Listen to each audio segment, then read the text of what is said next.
মেসিকাণ্ডে সোমবার ফের থানায় হাজিরা দিলেন অরূপ বিশ্বাস। তাকে দেখেই উঠল চোর স্লোগান।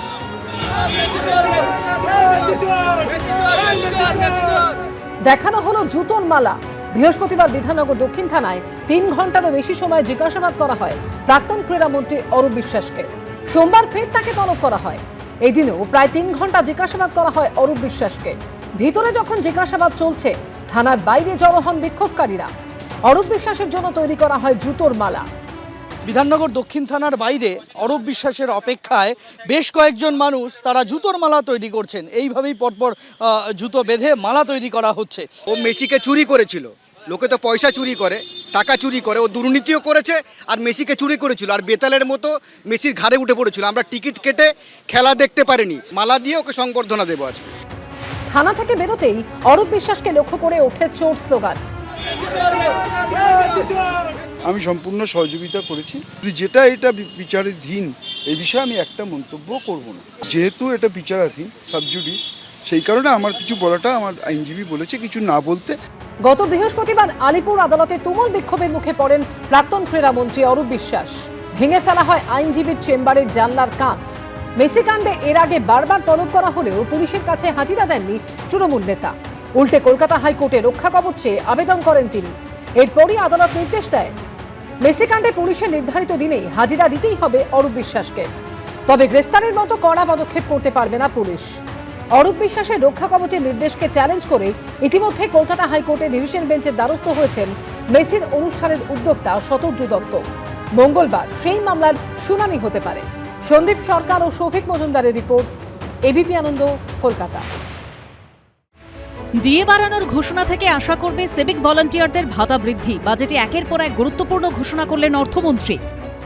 স্টেট ট্রান্সপোর্ট কর্পোরেশনে নিযুক্ত কন্ডাক্টর পারিশ্রমিক বাড়িয়ে মাসে 16,000 টাকা করার প্রস্তাব করা হচ্ছে।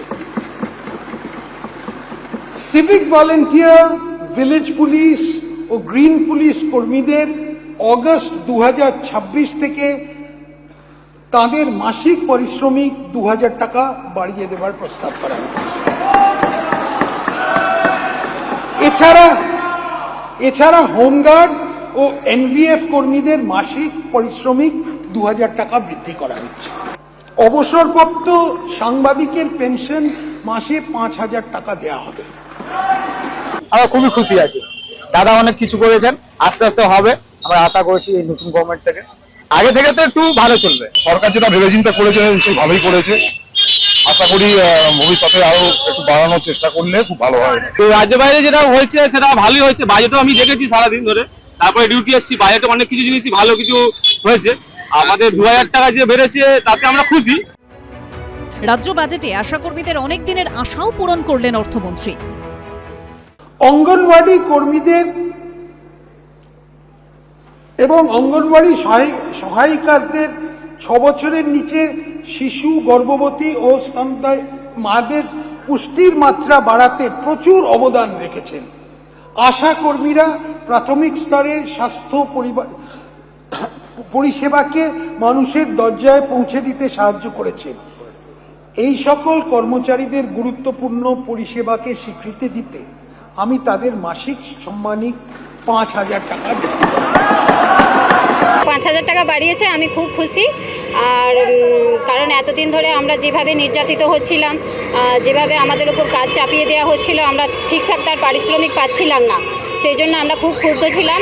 আজ মাননীয় শুভেন্দু বাবু, যিনি আমাদের কথা ভেবে দেখেছেন, খুব ভালো লাগছে। কারণ এর আগে আমরা যে বেতনটা পেতাম খুবই সামান্য, তো এই সরকার এসে যেটা করেছে খুবই ভালো লাগছে।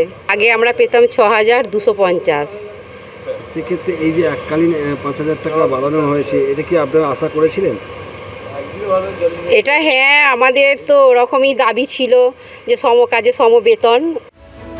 মিড ডে মিলের রাঁধুনিদের বেতন বৃদ্ধি হলো 1,000 টাকা করে। রাজ্য সরকারি কর্মচারীদের উদ্দেশ্যে ইঙ্গিতপূর্ণ মন্তব্য করেছেন মুখ্যমন্ত্রী। আমি টার্গেট বেঁধে দিয়েছি, ডিসেম্বরের মধ্যে পে কমিশনের রিপোর্ট দিয়ে দিবে, তাহলে জানুয়ারি মাসে আপনাদের কার্যকর করে দেবো আমরা। 7th পে কমিশন কার্যকর হলে আগামী অর্থবর্ষে, অর্থাৎ 28-29 অর্থবর্ষে 8th পে কমিশনেরও কাজ আমরা সেটাও বিবেচনার সঙ্গে দেখব। সব মিলিয়ে বাজেট শোনার পর অনেকেরই মুখে চওড়া হাসি। আশাবুল হোসেন, অরিত্রিক ভট্টাচার্য ও সুনীত হালদারের রিপোর্ট, এবিপি আনন্দ। এবিপি আনন্দ, এগিয়ে থাকে, এগিয়ে রাখে।